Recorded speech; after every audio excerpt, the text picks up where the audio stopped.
호사과 유지 교수와 또 이 문제를 이어서 분석해 보겠습니다. 네, 교수님 안녕하십니까? 네, 안녕하십니까? 네. 자, 이번 배상안에 대해서 일본에서는 아까 들으셨다시피 공식적인 언급을 삼가고 있는 상황이고 전반적인 좀 큰 틀에서 어떻게 보셨습니까? 예, 일본하고 한국은 일단 큰 틀에서는 네. 합의를 했다. 벌써 그렇게 보이는데요. 그러나 일본은 아직은 상황을 좀 보고 있다. 그렇게 말할 수가 있습니다. 네. 일본의 그 뉴스 보도를 보면요, 혹시나 한국 쪽에서 일본 기업의 참여를 계속 주장하거나 네. 혹은 새로운 사과를 요구하거나 하면 네. 이번에 안을 받아들이지 않겠다. 이러한 입장이 그 일본 정부의 입장인 것 같습니다. 예. 네, 그러나 65년도에 다 이 문제는 일본은 끝났다고 이야기를 하지 않습니까? 네. 그 이후에 몇 번 있었던 그 사과라든가 그런 기반 위에 현재도 일본 정부는 있다라든가 혹은 자발적인 그 일본 기업이 네. 그 기부를 한다면 그것은 뭐 그냥 일본 정부로서는 허용한다. 이 정도의 그 자세인 것으로 확인이 됩니다. 그렇군요. 자, 그러면 결국 채무자는 일본 전범 기업이고요. 채권자는 강제징용 피해자인데 피해자 동의 없이 이런 방안이 나온 거거든요. 그렇죠. 자, 이렇게 한번 질문 드릴게요. 제3자인 재단이 배상금을 대신 주는 게 법적으로는 가능한 건가요? 제가 여러 그 변호사님들하고도 이야기를 했는데 혹시 그것을 한다면 적어도 피해자들의 동의가 필요하다. 이게 최소한의 법적인 조건이라고 합니다. 현재는 그 피해자들의 동의가 네. 전혀 없는 상황 아닙니까? 특히 그 대부분의 판결에서 순수한 피해자들이 15명 정도 있는데 네. 그분들 중에서 이번에 방안으로 그 된다, 괜찮다, 오케이 한다, 수용한다 네. 그런 분이 한 사람도 없고 오히려 강하게 반대를 하고 있습니다. 예. 이럴 경우는 법적으로 말하면 그러한 그 채권을 소멸을 시킨다라든가 이런 것은 불가능하다. 이게 법적으로 제가 들은 바입니다. 네, 그렇군요. 자, 방금 피해자분들 입장 말씀하셨는데 뭐 여러 번 저희가 보도를 통해서도 확인한 부분입니다만 배상금 자체보다도 일본 정부와 전범 기업들의 사실 인정, 또 네. 사과를 요구하고 있는 상황인데 이번에 나온 배상안만 본다면 사실 이 부분을 포기하는 것처럼 보이거든요. 그렇죠. 사실상 그 일본도 마찬가지입니다. 네. 일본은 위안부 문제 합의 때도 마찬가지고요. 네. 돈은 낼 수가 있다. 어떤 면에서는 네. 그러나 법적인 책임을 그 인정하거나 네. 그런 것은 못한다. 그러니까 새로운 진정의 사과는 못한다. 이런 입장이거든요. 진정의 사과라는 것은 법적으로 문제가 있었다라는 것을 인정하지는 않겠다. 네. 65년도에 다 끝난 이야기고 법적으로는 문제 없었다. 그 보상으로 끝난 것이지 배상까지 할 필요가 없다. 네. 이러한 주장이 일본의 주장이거든요. 그러니까 이게 사실상 돈의 문제가 아닌 것입니다. 네. 일본 쪽에서도 그렇기 때문에 결국은 그 한국 정부의 안이 일본 기업을 대신해서 그 보상금 내지 배상금을 내주겠다 이거잖아요. 네. 근데 그 돈으로 해결할 수 있는 문제가 아닌 것입니다. 한국 쪽도 아니고 예. 일본 쪽도 사실 중심에 있는 것은 돈의 문제가 아니고 네. 법적으로 이게 죄를 인정하느냐 마느냐 이 부분인 거죠. 네. 이번 안이 이제 논란이 있으니까 2019년도 기억하실 겁니다. 문희상 당시 국회의장이 제시했던 안 1+1+ 알파 안으로 이제 네네. 기억을 하는데 다시 회자되고 있습니다. 왜냐하면 제3자를 통한 변제가 이번 안과 좀 공통적인 부분이 있습니다만 그때와 지금이 다르다면 어떤 점이 가장 다른 겁니까? 역시 그때 그 문희상 국회의장이 하신 네. 말씀은요. 한국 기업하고 일본 기업이 먼저 공동으로 기금을 낸다. 그러나 지금은 먼저 한국 기업이 기부금을 낸다. 네. 일본 기업이 내리지 안 내리지는 모르겠다. 이 부분이 아주 큰 차이가 있다라고 네. 할 수가 있거든요.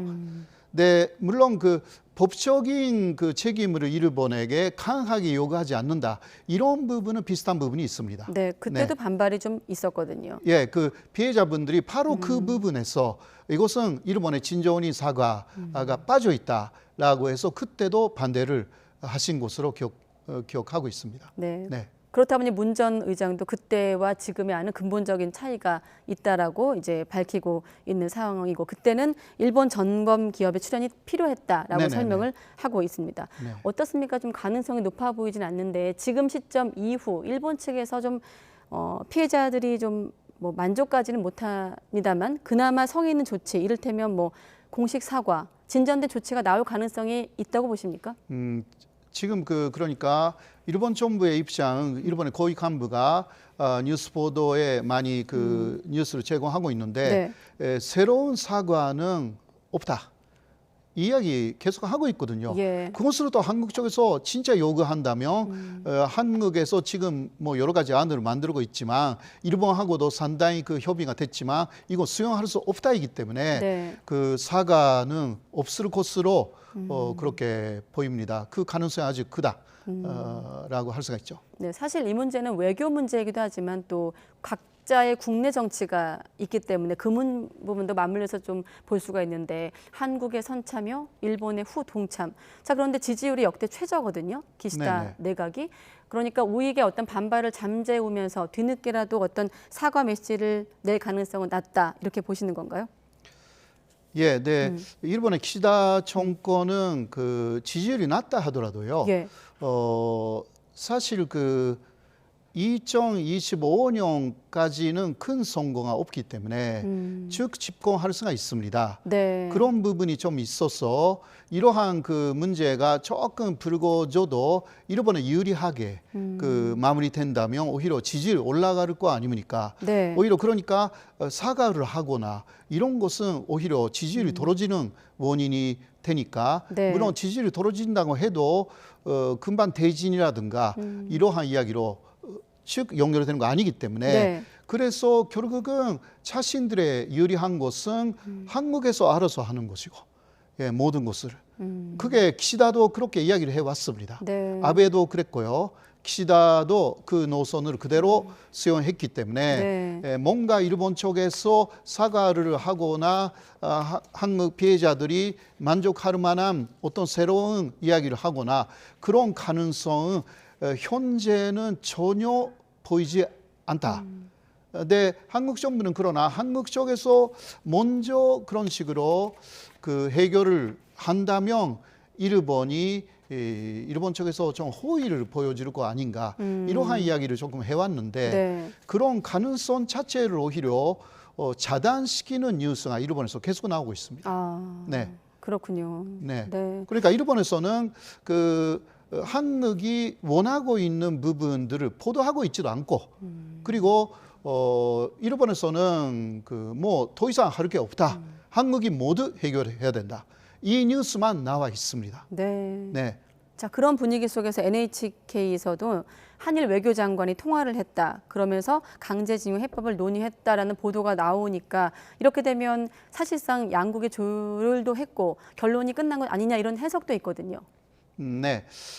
그래서 일단 한국 정부로서는 일본의 사과도 필요하고 일본 기업의 참여도 필요하다. 그런 이야기는 현실적으로라도 계속 하고 있다고 생각합니다. 네. 그렇지 않으면 한국 국민들도 설득할 수가 없기 때문에 네. 그러나 일본은 거기에 대한 답을 하지 않고 있다라는 이야기죠. 그래서 한국 쪽에서 일본 기업의 참여가 있다라든가 사과가 있을 것이다라는 말을 계속 한다라는 것 자체는 전혀 약속된 바가 없기 때문에 피해자분들도 그 부분은 잘 이해하고 있는 것 같습니다. 그러니까 한국하고 일본은 사실상 답을 완전히 결정해 놓고 나머지 아주 세게 밀어붙인다라기보다 뭔가 계속 협의를 하고 있는 것 같은 제스처를 하면서 네. 결국은 피해자들의 의견을 마지막은 완전히 무시할 것이다. 이게 피해자들의 불만이거든요. 네. 그러니까 아무리 안보 문제라든가 그런 부분이 급하다 하더라도 안보 문제를 중심으로 해가지고요. 인권 문제를 무시해 가면 네. 이거는 안 되는 것입니다. 그러니까 윤석열 정부가 예를 들면 인도 대변 전략을 이야기를 했을 때 그 앞에요.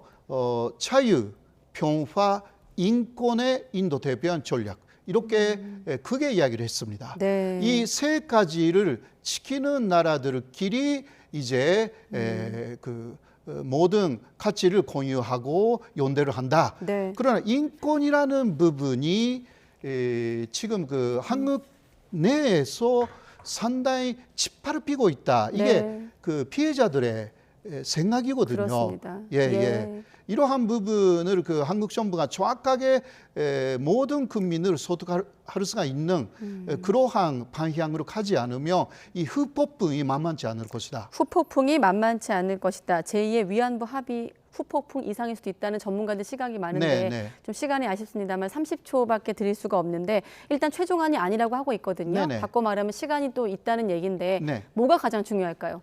앞으로? 그것은 그 피해자들의 그 동의죠.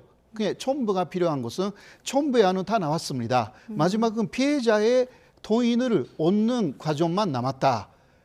후대는 없다. 그러니까 이게 상당히 좀 답답한 부분입니다.